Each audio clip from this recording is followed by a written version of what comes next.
হে মহান আল্লাহ, রমাদান যখন আসে আমাদের মনোযোগ যেন কেবল তোমার দিকেই থাকে। রমাদান শুধু একটি মাস নয়, এটি আত্মশুদ্ধির দৌড়। শুরুটা সবসময় সহজ, প্রথম রোজা, প্রথম তারাবি, প্রথম সাহরি। কিন্তু দিন যত যায় ক্লান্তি আসে, মনোযোগ কমে, ইবাদতে শৈথিল্য আসে।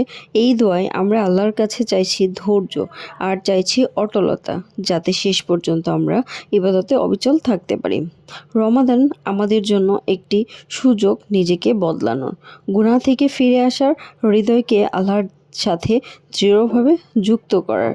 আমাদের হৃদয় যেন দুনিয়ার ফিতনায় না জড়িয়ে পড়ে, বরং সবসময় আল্লাহর স্মরণে স্থির থাকে।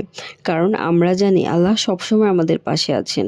তিনি আমাদের কষ্ট জানেন, দুর্বলতা জানেন, সংগ্রাম জানেন। তাই আমরা ভরসা করি শুধু তার উপর। রমাদান শুধু শুরু করার মাস নয়, এটা শেষ পর্যন্ত টিকে থাকার মাস। আল্লাহ আমাদের ধৈর্য, ইখলাস ও স্থিরতা দান করুন। আমিন।